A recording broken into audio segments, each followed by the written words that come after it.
서기 58년 갈리아 북부의 어느 작은 마을. 해가 저물어가는 가운데 켈트족 전사들이 마지막 저항을 준비하고 있었습니다. 그들은 이미 승산이 없다는 것을 알고 있었습니다. 율리우스 카이사르가 이끄는 로마 군단이 마을을 완전히 포위했고 탈출구는 없었습니다. 하지만 이 전사들이 정말로 두려워한 것은 죽음이 아니었습니다. 그것은 그들이 죽은 후 아내들과 딸들에게 일어날 일들이었습니다. 로마인들이 패배한 적의 여성들에게 무엇을 하는지 그들은 너무나 잘 알고 있었습니다. 이 이야기는 단순히 고대 로마의 잔혹함에 대한 것이 아닙니다. 그것은 권력이 어떻게 약자를 짓밟는지, 전쟁이 얼마나 무고한 사람들에게 상처를 남기는지, 그리고 인간이 얼마나 잔인해질 수 있는지를 보여주는 어두운 역사의 한 페이지입니다. 로마 제국의 확장은 단순한 영토 정복이 아니었습니다. 그것은 완전한 문명의 파괴와 재구성이었습니다. 로마인들은 단순히 땅을 차지하는 것에 만족하지 않았습니다. 그들은 정복된 민족의 정신과 영혼마저 완전히 굴복시키려 했습니다. 그리고 그 과정에서 패배한 민족의 여성들은 가장 참혹한 운명을 맞이해야 했습니다. 로마의 전쟁 철학은 매우 체계적이고 냉혹했습니다. 그들은 전쟁을 단순히 군사적 승부로만 보지 않았습니다. 전쟁은 문화적, 심리적, 사회적 차원까지 포함하는 총체적 정복이었습니다. 적을 물리적으로 제압하는 것은 시작에 불과했고, 진짜 목표는 그들의 정신을 완전히 꺾어서 다시는 저항할 의지조차 갖지 못하게 만드는 것이었습니다. 이를 위해 로마인들이 개발한 방법 중 가장 효과적이면서도 잔혹한 것이 바로 패배한 적의 여성들에 대한 체계적인 모독이었습니다.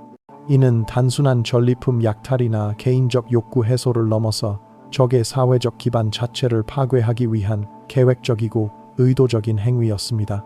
로마의 전쟁 관습을 이해하려면 먼저 로마 사회의 가치관을 알아야 합니다. 로마인들에게 있어서 명예와 위엄 디그니타는 생명보다 소중한 것이었습니다. 그들은 자신들의 우월성을 끊임없이 증명해야 한다고 믿었고, 이를 위해서는 타인의 굴복과 모욕이 필수적이라고 생각했습니다.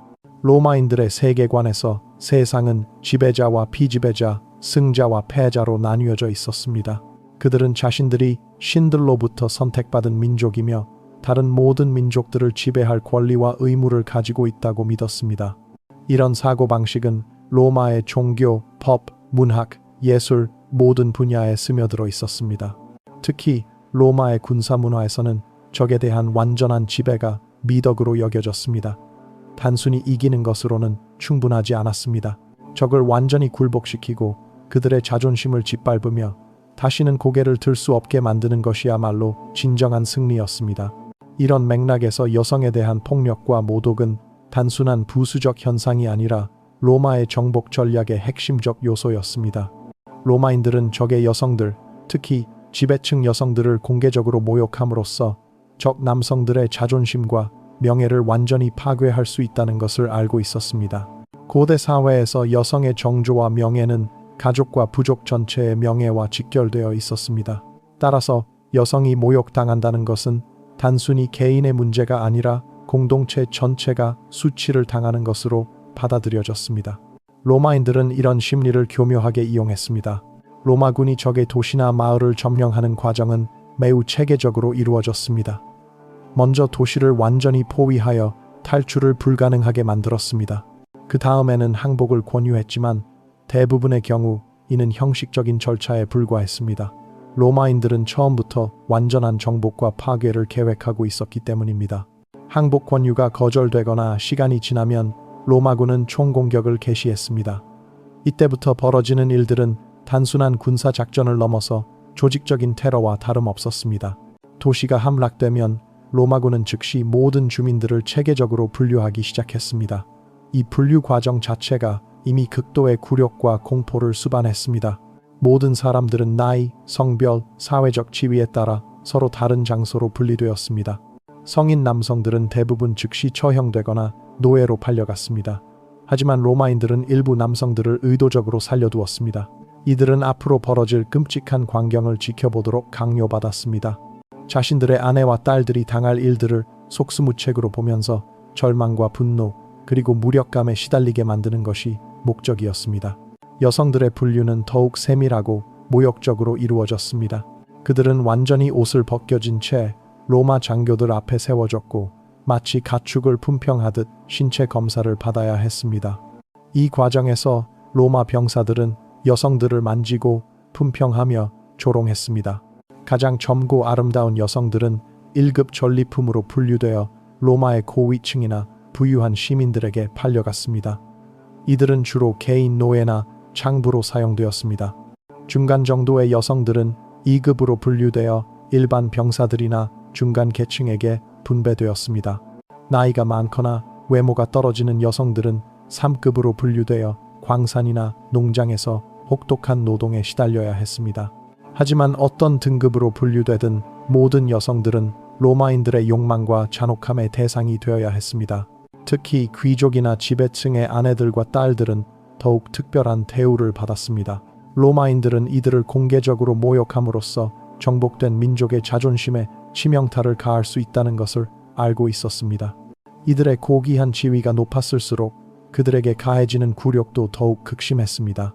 이런 공개적 굴욕은 단순히 개인적 복수나 쾌락을 위한 것이 아니었습니다. 그것은 정교하게 계획된 심리전의 일환이었습니다. 로마인들은 이를 통해 정복된 민족들에게 명확한 메시지를 전달하려 했습니다. 너희들의 가장 소중한 것들조차 우리 앞에서는 아무것도 아니다. 우리에게 저항한다면 이보다 더한 굴욕을 당할 것이다. 서기 52년 알레시아 공성전에서 베르킨게토릭스가 항복한 후 갈리아 족장들의 아내들에게 벌어진 일들은 이런 로마의 전술을 극명하게 보여주는 사례입니다. 이 사건은 여러 고대 사료에 기록되어 있으며 로마의 잔혹함을 증명하는 대표적인 증거 중 하나입니다. 알레시아는 갈리아 최후의 저항 거점이었습니다. 베르킨게토릭스는 모든 갈리아 부족들을 통합하여 로마에 맞서 싸웠지만 결국 카이사르의 전략에 밀려 항복할 수밖에 없었습니다. 하지만 로마인들에게 알레시아의 함락은 단순한 군사적 승리 이상의 의미가 있었습니다. 그것은 갈리아 전체에 대한 완전한 지배권을 확립하는 상징적 사건이었습니다. 베르킨게토릭스가 항복한 후 로마군은 알레시아에 있던 모든 갈리아 족장들과 그 가족들을 포로로 잡았습니다. 이들은 단순한 포로가 아니라 로마의 승리를 과시하기 위한 도구로 사용되었습니다. 로마군 진영 한가운데에는 거대한 원형 무대가 설치되었습니다. 이 무대는 수천 명의 로마 병사들과 갈리아 포로들이 모두 볼 수 있는 곳에 위치했습니다. 로마인들은 이곳에서 갈리아 족장들의 아내들을 이용한 굴욕적인 의식을 벌였습니다. 먼저 족장들의 절단된 머리들이 무대 중앙에 진열되었습니다. 그 앞에 그들의 아내들이 끌려 나왔습니다. 이 여성들은 한때 갈리아 사회에서 가장 존경받는 지위에 있던 사람들이었습니다. 하지만 이제 그들은 완전히 벗겨진 채로 수천 명 앞에 전시되었습니다. 로마 장교가 이들에게 명령했습니다. 너희 남편들의 어리석음을 참회하고 로마의 위대함 앞에 무릎을 꿇어라. 여성들은 남편들의 잘린 머리 앞에서 무릎을 꿇고 사과해야 했습니다. 로마에 저항한 것이 얼마나 어리석은 일이었는지 인정하고 로마의 관용에 감사한다는 내용이었습니다. 이것만으로도 충분히 굴욕적이었지만 로마인들은 여기서 멈추지 않았습니다. 그들은 이 여성들에게 로마의 승리를 찬양하는 노래를 부르며 춤을 추도록 강요했습니다. 자신들의 민족이 패배한 것을 축하하고 로마의 위대함을 찬양하는 내용의 노래였습니다. 카이사르의 갈리아 전기에는 이 장면에 대한 간접적인 언급이 있습니다. 그는 갈리아의 고귀한 여인들이 로마의 관용을 인정하고 감사를 표했다고 기록했습니다. 하지만 다른 사료들을 종합해보면 실제로는 훨씬 더 참혹한 일들이 벌어졌음을 알 수 있습니다. 의식이 끝난 후 이 여성들은 로마 병사들에게 분배되었습니다. 대부분의 경우 한 명의 여성이 여러 명의 병사들에게 동시에 주어졌습니다. 이는 로마군의 사기를 높이고 갈리아인들에게는 완전한 굴복을 강요하기 위한 조치였습니다. 플루타르코스의 기록에 따르면 이런 분배 과정도 공개적으로 이루어졌습니다. 로마 병사들은 자신들이 원하는 여성을 선택할 수 있었고 여성들은 이를 거부할 권리가 없었습니다. 심지어 이 과정에서 여성들의 가족들이 지켜보도록 강요받는 경우도 많았습니다. 가장 잔혹한 것은 아버지나 남편들이 사슬에 묶인 채로 이 모든 과정을 지켜봐야 했다는 점입니다. 로마인들은 이들의 반응을 보며 즐거워했습니다. 분노와 절망으로 몸부림치는 갈리아 남성들의 모습이 로마인들에게는 승리의 쾌감을 주었습니다.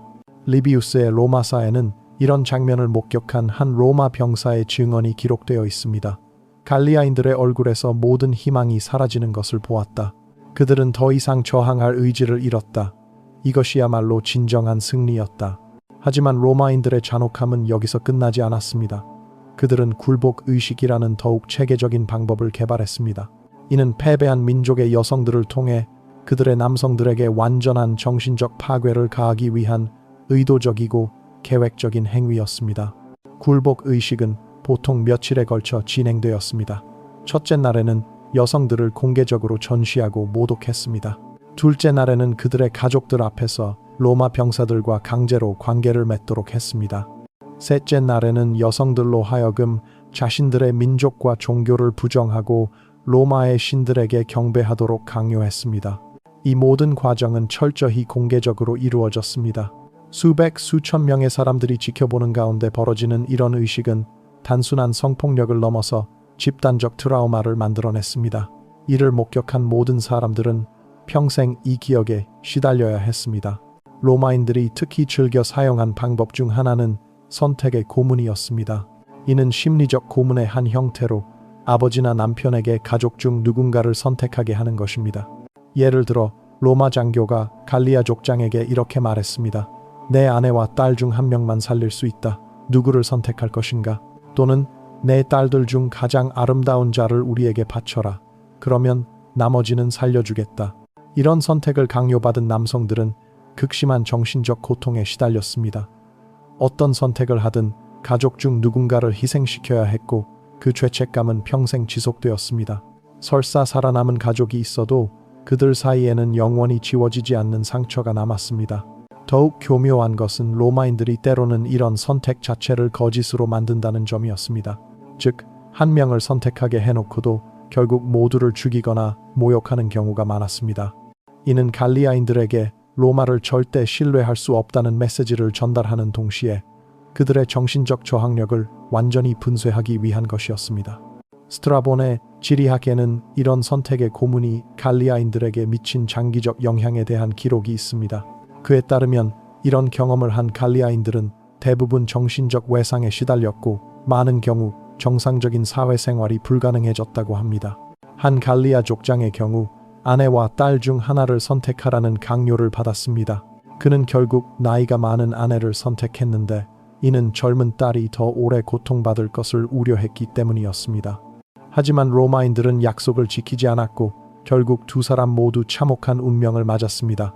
이 족장은 나중에 석방되었지만 평생 정신적 고통에 시달렸습니다. 그는 자신의 선택이 가족들의 죽음을 가속화했다는 죄책감에 시달렸고 결국 몇 년 후 스스로 목숨을 끊었습니다. 게르만족을 상대로 한 전쟁에서는 로마인들이 더욱 정교한 심리 전술을 사용했습니다.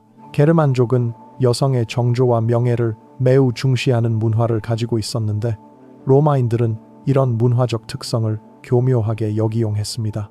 서기 9년 토이토브르크 숲 전투에서 아르미니우스가 이끄는 게르만족 연합군에게 참패를 당한 후 로마는 복수를 위해 대대적인 보복 작전을 벌였습니다.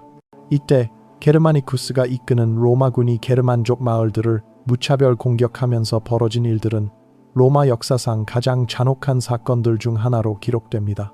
게르만족 사회에서 여성의 정조는 단순히 개인적 문제가 아니라 부족 전체의 명예와 직결된 문제였습니다. 따라서 여성이 모욕당한다는 것은 그 부족 전체가 영원히 회복할 수 없는 수치를 당하는 것으로 여겨졌습니다. 로마인들은 이런 게르만족의 가치관을 정확히 파악하고 있었습니다. 타키투스의 게르마니아에는 게르만족의 이런 문화에 대한 자세한 기록이 있습니다. 그에 따르면 게르만족 여성들은 남편이 전사할 경우 함께 죽는 것을 영예로 여겼고 적에게 포로가 되는 것을 죽음보다 더 큰 수치로 생각했다고 합니다. 로마군은 이런 게르만족의 문화를 역이용했습니다. 그들은 게르만족 마을을 공격할 때 의도적으로 여성들을 생포했고 그들을 공개적으로 모독함으로써 게르만족 전체의 명예를 짓밟으려 했습니다. 서기 16년 게르마니쿠스의 게르만 원정 중에 벌어진 이디시아비소 전투 후의 상황이 대표적인 예입니다.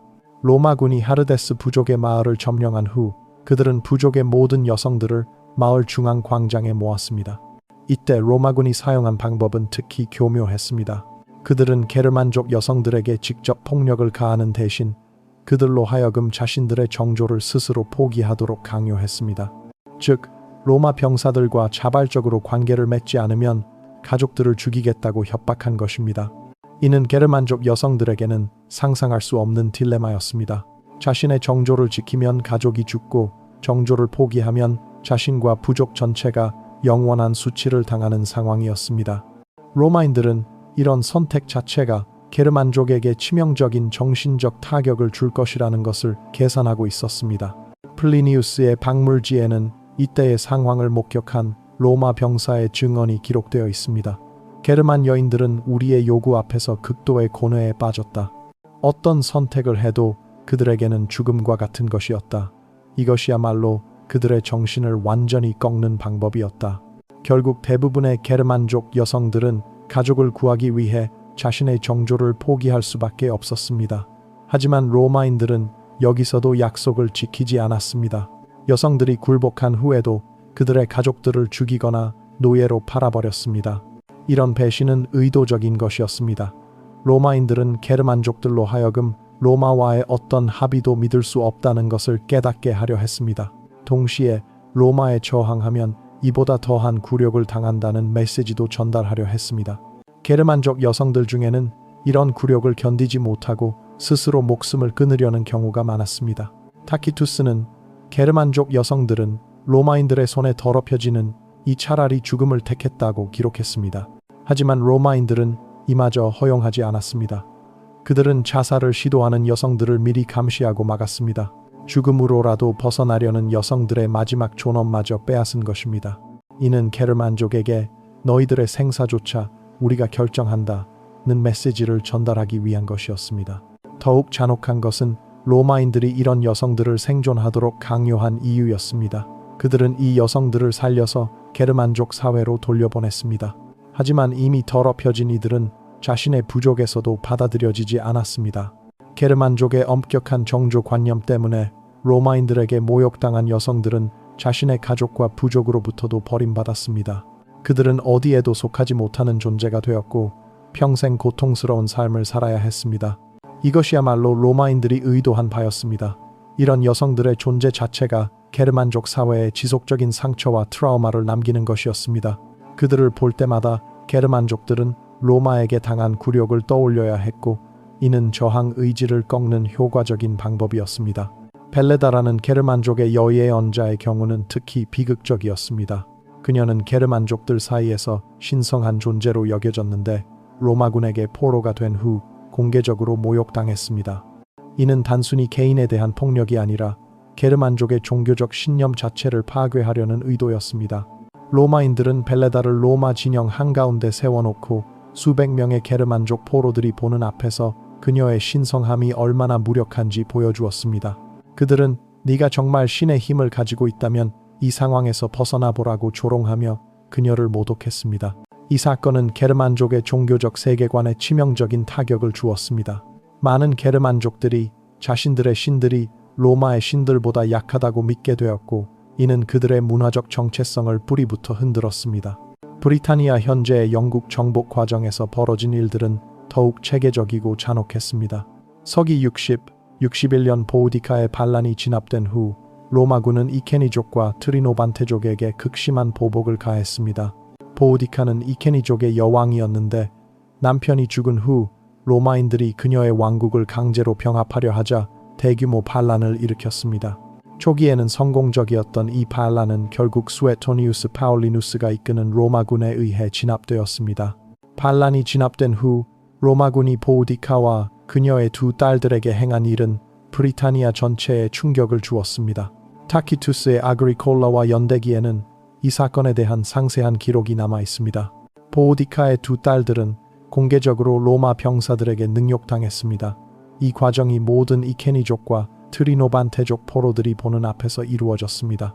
로마인들은 이를 통해 브리타니아의 모든 부족들에게 명확한 메시지를 전달하려 했습니다.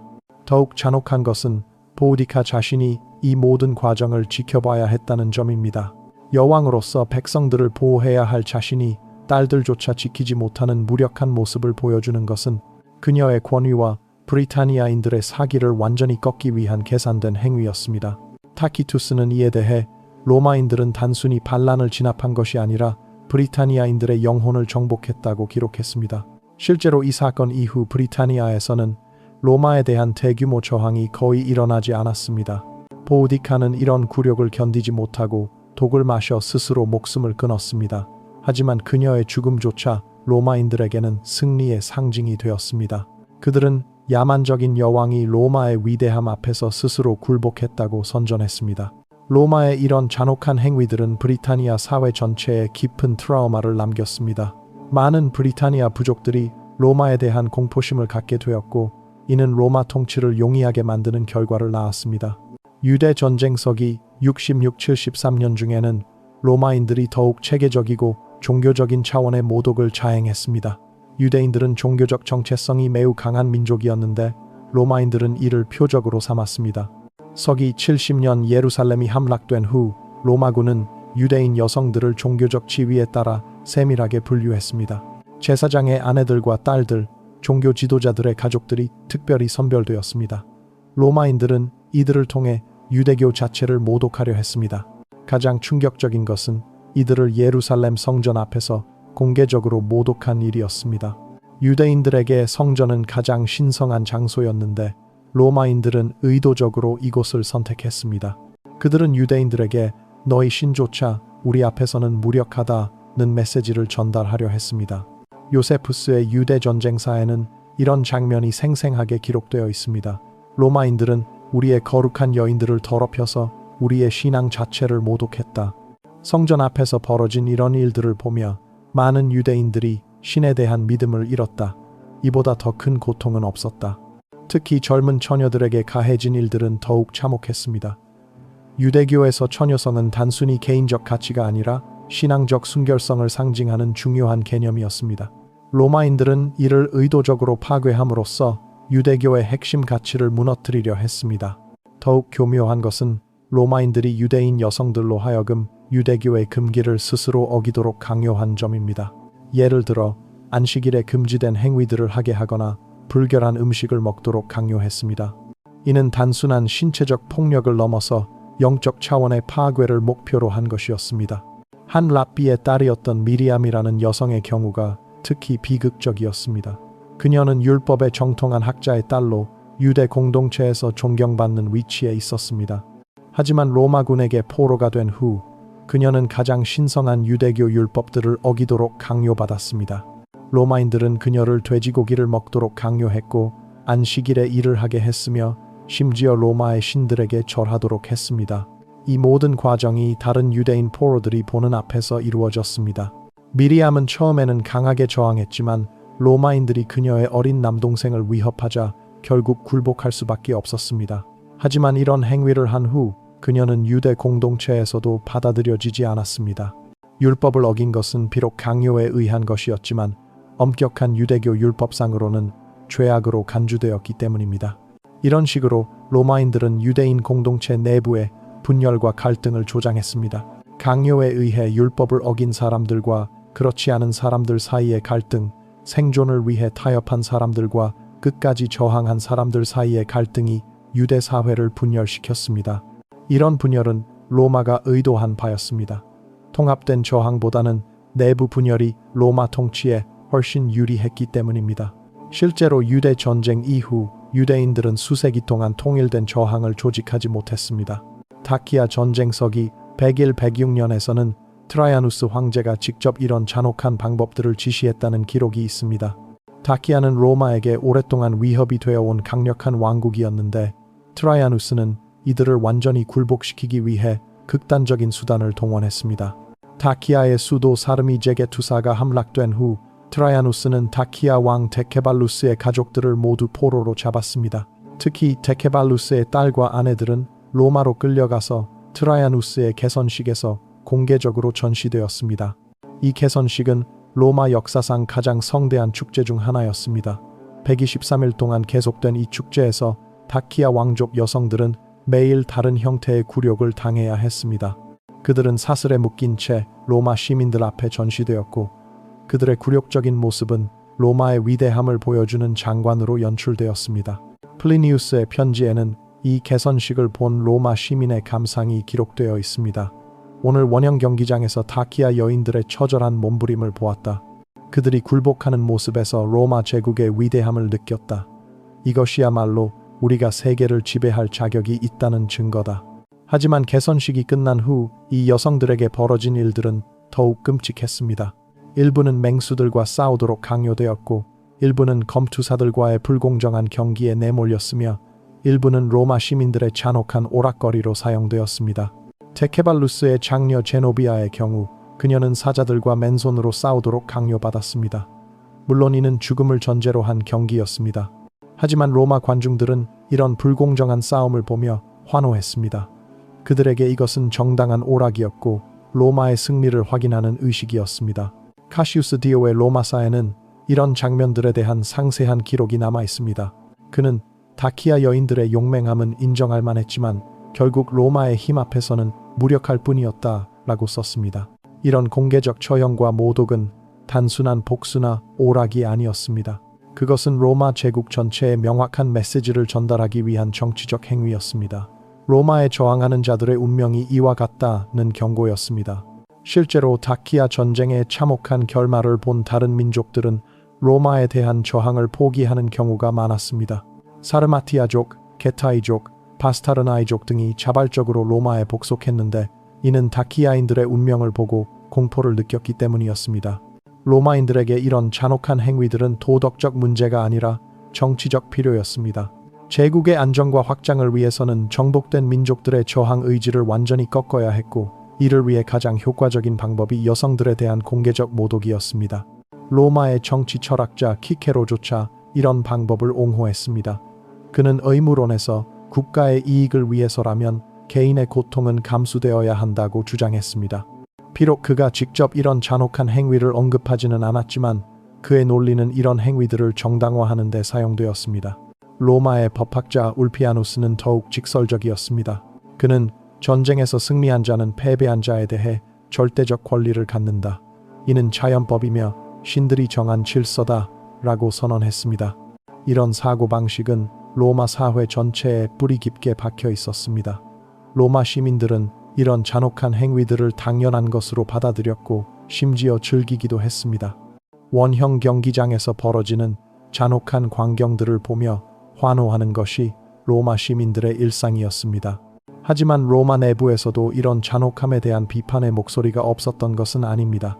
일부 철학자들과 지식인들은 이런 행위들의 부당함을 지적했습니다.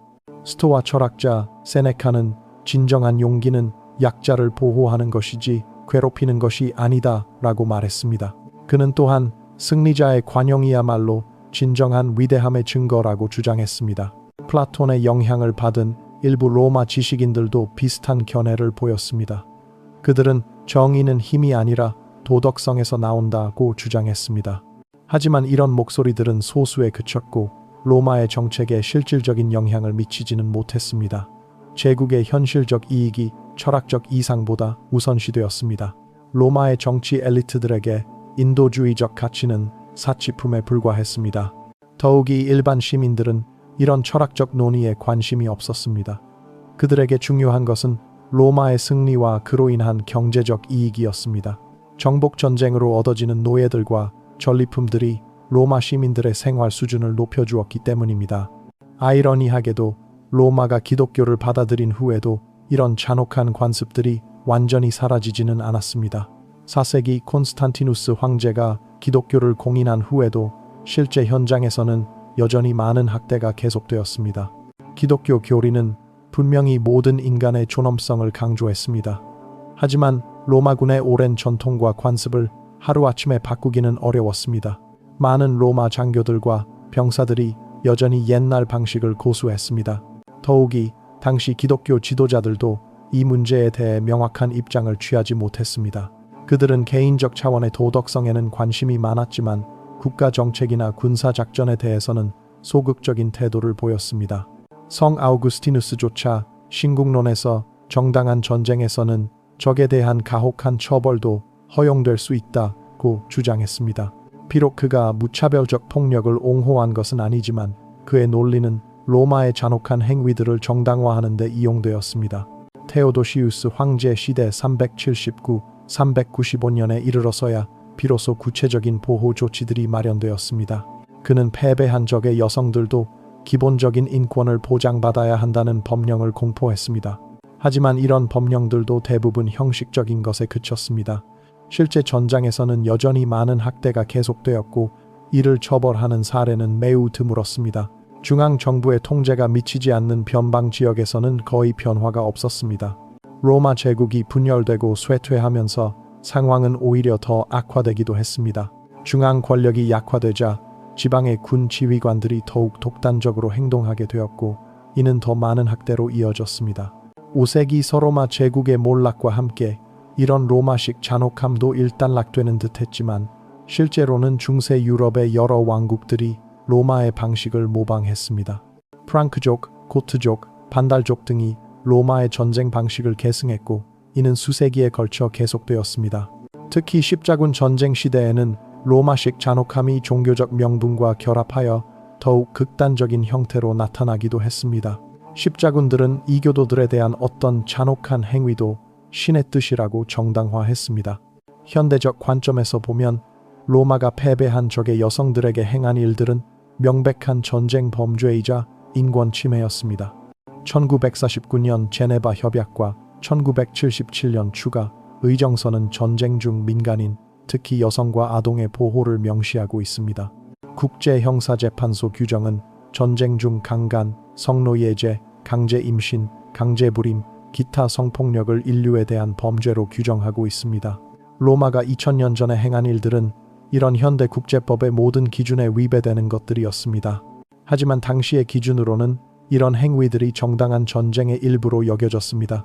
승자가 패자에 대해 갖는 절대적 권리, 그리고 제국의 안정을 위한 필요악이라는 논리였습니다. 이런 역사적 사실들이 우리에게 주는 교훈은 무엇일까요? 첫째, 전쟁의 진정한 희생자는 항상 무고한 민간인, 특히 여성과 아이들이라는 것입니다.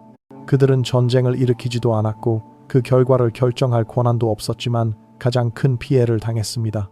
이는 2000년이 지난 지금도 변하지 않은 전쟁의 본질입니다. 둘째, 문명의 발전과 도덕적 진보가 항상 함께 가는 것은 아니라는 것입니다. 로마는 당시 세계에서 가장 발달한 문명이었습니다. 법학, 건축학, 공학, 문학 등 모든 분야에서 후세에까지 영향을 미치는 업적을 남겼습니다. 하지만 동시에 극도로 잔혹한 면도 가지고 있었습니다. 이는 현대 사회에도 중요한 시사점을 줍니다.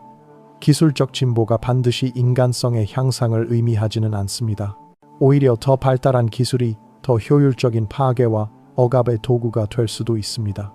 셋째, 권력의 남용이 얼마나 무서운 결과를 낳을 수 있는지를 보여줍니다. 절대적 권력을 가진 로마는 그 권력을 약자들을 억압하고 모독하는 데 사용했습니다. 견제받지 않는 권력은 필연적으로 타락하고 남용됩니다. 현대 민주주의 사회에서 권력 분립과 견제 균형이 중요한 이유가 바로 여기에 있습니다. 아무리 선한 의도를 가진 사람이라도 절대적 권력을 갖게 되면 타락할 가능성이 높습니다. 넷째, 집단적 침묵과 방관의 위험성을 알 수 있습니다. 대부분의 로마 시민들이 이런 잔혹한 행위들을 당연하게 받아들이거나 심지어 즐겼다는 사실은 매우 충격적입니다. 이는 개인의 양심이 집단의 압력 앞에서 얼마나 쉽게 무력해질 수 있는지를 보여줍니다. 한나 아렌트가 말한 악의 평범성이 바로 이런 것입니다. 평범한 사람들이 집단적 분위기에 휩쓸려 잔혹한 행위에 동참하거나 방관하게 되는 것입니다. 다섯째, 역사를 기록하고 기억하는 것의 중요성을 깨닫게 됩니다. 로마의 잔혹한 행위들이 오늘날 우리에게 알려진 것은 당시 일부 양심적인 역사가들이 이를 기록했기 때문입니다. 타키투스, 수에토니우스, 카시우스 디오 같은 역사가들이 없었다면 로마의 어두운 면은 영원히 묻혀버렸을지도 모릅니다. 그들의 용기 있는 기록 덕분에 후세가 교훈을 얻을 수 있게 되었습니다. 현재에도 전 세계 곳곳에서 벌어지는 인권 침해와 전쟁 범죄들을 기록하고 알리는 언론인, 인권운동가, 시민 기록자들의 역할이 매우 중요한 이유가 여기에 있습니다. 여섯째, 법과 제도의 중요성입니다. 로마 시대에는 전쟁 중 민간인을 보호하는 국제법이 없었습니다. 승자가 패자에게 무엇을 해도 이를 제재할 수 있는 국제적 기구나 제도가 존재하지 않았습니다. 현재 우리가 가지고 있는 국제인권법, 국제인도법, 국제형사재판소 등의 제도들은 과거의 참혹한 경험을 바탕으로 만들어진 것들입니다. 비록 완벽하지는 않지만 이런 제도들이 있기 때문에 적어도 법적 기준은 명확해졌습니다. 일곱째, 교육과 인식 개선의 필요성입니다. 로마 시민들이 잔혹한 행위를 당연하게 여겼던 것은 그들이 어린 시절부터 그런 가치관으로 교육받았기 때문입니다. 로마 사회는 강자가 약자를 지배하는 것을 자연스럽고 정당한 일로 가르쳤습니다. 현대 사회에서도 교육의 역할은 매우 중요합니다. 어린 시절부터 인권의 중요성, 타인에 대한 존중, 약자 보호의 필요성을 가르쳐야 합니다. 또한 비판적 사고력을 기르도록 도와서 집단의 압력에 휩쓸리지 않고 독립적으로 판단할 수 있는 능력을 길러주어야 합니다. 여덟째, 국제협력의 필요성입니다. 로마 시대에는 각 민족과 국가가 개별적으로 로마에 맞서야 했습니다. 통합된 저항이나 국제적 연대는 거의 불가능했습니다. 현대에는 UN, 국제형사재판소, 각종 인권단체들을 통한 국제적 협력이 가능해졌습니다. 한 나라에서 벌어지는 인권 침해에 대해 국제사회가 공동으로 대응할 수 있는 체계가 어느 정도 갖춰져 있습니다. 하지만 여전히 한계가 많습니다. 강대국의 이익이 개입되거나 지정학적 복잡성이 있을 때는 효과적인 대응이 어려운 경우가 많습니다. 국제협력 체계를 더욱 강화하고 실효성 있게 만드는 것이 중요합니다. 아홉째, 시민사회와 언론의 역할입니다. 로마 시대에는 권력을 견제하고 감시할 수 있는 독립적인 시민사회나 언론이 존재하지 않았습니다. 모든 정보가 국가에 의해 통제되었고 비판적 목소리를 낼 수 있는 공간이 거의 없었습니다. 현대 민주주의 사회에서는 자유로운 언론과 시민사회가 권력을 감시하고 견제하는 중요한 역할을 합니다. 전쟁 중 벌어지는 인권 침해를 폭로하고 국제사회의 관심을 끌며 가해자들의 처벌을 요구하는 일들이 가능해졌습니다. 하지만 여전히 많은 권위주의 국가들이 언론의 자유를 억압하고 시민사회를 탄압하고 있습니다. 언론과 시민사회의 자유를 보호하고 확대하는 것은 인권 보호의 기본 전제입니다. 열째, 기술의 양면성입니다. 현대 기술은 인권 보호에도 도움이 되지만 동시에 새로운 형태의 억압 도구가 될 수도 있습니다. 위성 감시, 소셜미디어를 통한 실시간 정보 전달, 디지털 증거 보존 등은 인권 침해를 발견하고 기록하는 데 큰 도움이 됩니다. 하지만 동시에 감시 기술, 사이버 전쟁, 정보 조작 등은 새로운 형태의 억압과 인권 침해를 가능하게 만들기도 합니다. 기술을 어떻게 사용할 것인가의 문제는 결국 인간의 선택에 달려 있습니다. 현재 전 세계에서 벌어지고 있는 상황들을 보면 2000년이 지났지만 본질적으로는 로마 시대와 크게 다르지 않은 면들이 많습니다. 우크라이나 전쟁에서 러시아군이 민간인 여성들에게 가하는 성폭력, 미얀마 군부가 로힝야족 여성들에게 행한 조직적 강간, 시리아 내전에서 벌어진 체계적 성폭력 등은 모두 로마가 2000년 전에 사용했던 방법들과 놀랍도록 유사합니다. 이는 인류가 아직도 로마 시대의 야만성을 완전히 극복하지 못했다는 것을 보여줍니다. 법적, 제도적 보호장치들이 많이 발달했지만 실제 현실에서는 여전히 많은 문제가 있습니다. 특히 전쟁과 분쟁 상황에서는 모든 문명적 제약이 무너지고 가장 원시적이고 잔혹한 인간성이 드러나는 경우가 많습니다. 이는 인간 본성의 어두운 면이 여전히 존재한다는 것을 보여줍니다. 하지만 동시에 희망적인 변화들도 많이 있습니다. 이제는 이런 행위들을 비난하고 저항하는 목소리가 훨씬 많아졌습니다. 로마 시대에는 소수의 철학자들만이 이런 잔혹함을 비판했지만 이제는 전 세계 수많은 사람들이 인권의 중요성을 인식하고 있습니다. 국제인권법의 발달, 국제형사재판소의 설립, 각종 인권단체들의 활동, 언론의 자유로운 보도 등은 모두 로마 시대에는 상상할 수 없었던 진보입니다. 비록 완벽하지는 않지만 분명히 발전하고 있는 것입니다. 또한 젊은 세대들은 이전 세대보다 훨씬 더 평등하고 인권 친화적인 가치관을 가지고 있습니다. 글로벌 커뮤니케이션의 발달로 서로 다른 문화와 민족들 간의 이해도 높아지고 있습니다. 여성의 지위 향상도 큰 변화 중 하나입니다. 로마 시대에는 여성들이 완전히 무력한 존재였지만 이제는 많은 여성들이 정치, 경제, 사회의 각 분야에서 중요한 역할을 하고 있습니다. 여성들 자신이 자신의 권리를 지키기 위해 목소리를 낼 수 있게 되었습니다. 하지만 여전히 갈 길이 멉니다. 가장 큰 문제는 여전히 불처벌 임퓨니입니다. 전쟁 범죄를 저지른 많은 가해자들이 처벌받지 않고 있고 이는 범죄를 부추기는 요인이 되고 있습니다. 국제형사재판소는 설립된 지 20년이 넘었지만 아직까지 기소한 사건은 30여 건에 불과합니다. 대부분 아프리카의 약소국 지도자들이었고 강대국의 전쟁 범죄에 대해서는 거의 손을 대지 못하고 있습니다. 이는 국제법 체계의 한계를 보여줍니다. 여전히 힘의 논리가 작동하고 있고 강자는 법 위에 있다는 로마 시대의 논리가 완전히 극복되지 못한 것입니다. 피해자들에 대한 지원도 여전히 부족합니다. 전쟁 중 성폭력 피해자들은 신체적 상처뿐만 아니라 깊은 정신적 트라우마를 겪습니다. 이들에 대한 치료, 재활, 사회복귀 지원이 체계적으로 이루어지지 않고 있습니다. 또한 많은 사회에서 성폭력 피해자들이 오히려 낙인 찍히고 차별받는 경우가 많습니다. 이는 2000년 전 게르만족 사회와 크게 다르지 않은 현실입니다. 예방의 관점에서도 많은 과제가 있습니다. 갈등이 폭발하기 전에 미리 개입하고 민간인들을 보호할 수 있는 시스템을 구축하는 것이 필요합니다. 하지만 국가 주권의 원칙과 충돌하는 경우가 많아 쉽지 않은 일입니다. 교육과 인식 개선도 여전히 중요한 과제입니다. 여성에 대한 폭력을 정당화하는 문화와 사고방식을 바꾸는 것은 장기간에 걸친 노력이 필요합니다. 이런 모든 노력들이 성과를 거두려면 국제사회 전체의 의지가 필요합니다. 개별 국가나 단체의 노력만으로는 한계가 있습니다. 전 지구적 차원에서의 협력과 연대가 절실합니다. 무엇보다 중요한 것은 각자의 자리에서 할 수 있는 일들을 찾아 실천하는 것입니다. 정치인은 법과 제도를 개선하고 언론인은 진실을 알리며 교육자는 올바른 가치관을 심어주고 시민은 관심을 갖고 목소리를 내는 것입니다. 로마 제국은 1000년 넘게 지속되었지만 결국 멸망했습니다. 그들의 군사적 업적과 문명의 성과는 역사에 기록되었지만 무고한 사람들에게 가한 잔혹함도 함께 기억되고 있습니다. 역사는 승자가 쓴다고 하지만 결국에는 진실이 드러나기 마련입니다.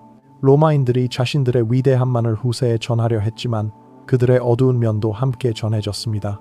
현재의 강대국들과 권력자들도 마찬가지입니다. 지금은 자신들의 행위를 정당화하고 은폐할 수 있을지 모르지만 결국 역사의 심판을 받게 될 것입니다. 진정한 위대함은 힘이 아니라 도덕성에서 나온다는 것을 로마의 역사는 보여줍니다. 로마는 강력했지만 존경받지 못했습니다. 그들을 두려워하는 사람은 많았지만 사랑하는 사람은 거의 없었습니다. 반면 간디, 만델라, 마틴 루터 킹 같은 사람들은 물리적 힘은 약했지만 도덕적 힘으로 세상을 변화시켰습니다. 그들은 폭력이 아닌 사랑으로, 억압이 아닌 해방으로 역사를 만들어갔습니다. 이것이야말로 진정한 인간다움이고 진정한 문명입니다. 로마가 추구했던 것은 문명이 아니라 야만이었습니다. 그들은 기술적으로는 발달했지만 정신적으로는 후진적이었습니다.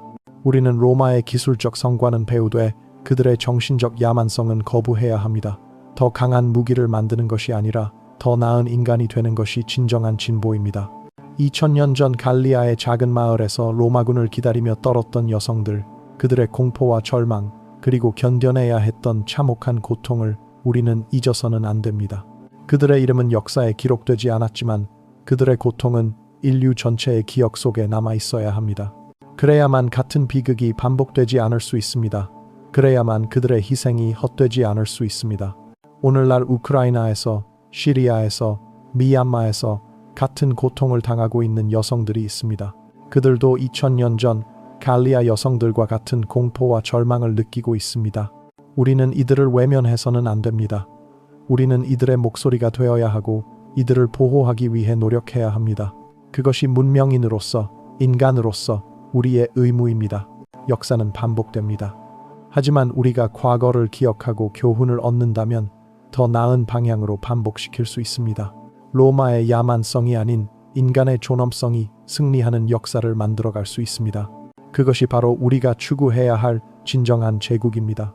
힘으로 지배하는 제국이 아니라 사랑으로 하나 되는 제국, 공포로 굴복시키는 제국이 아니라 희망을 주는 제국 말입니다. 로마는 몸을 정복했지만 마음을 얻지는 못했습니다. 우리는 마음을 얻는 방법을 배워야 합니다. 그것이 진정한 승리이고 진정한 위대함입니다. 인류의 역사는 어둠과 빛의 끊임없는 투쟁입니다. 로마 시대의 어둠은 깊었지만 그 어둠을 뚫고 나온 빛들도 있었습니다. 세네카의 인도주의, 기독교의 파괴정신, 그리고 무엇보다 억압받는 사람들의 불굴의 의지가 그것입니다.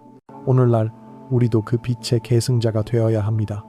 어둠을 저주하기보다는 작은 촛불이라도 켜는 사람이 되어야 합니다. 그 작은 빛들이 모여서 세상을 밝힐 수 있습니다. 로마의 이야기는 끝났지만 인류의 이야기는 계속됩니다. 그 이야기의 다음 장을 쓰는 것은 바로 우리입니다. 과연 우리는 어떤 이야기를 쓸 것인가?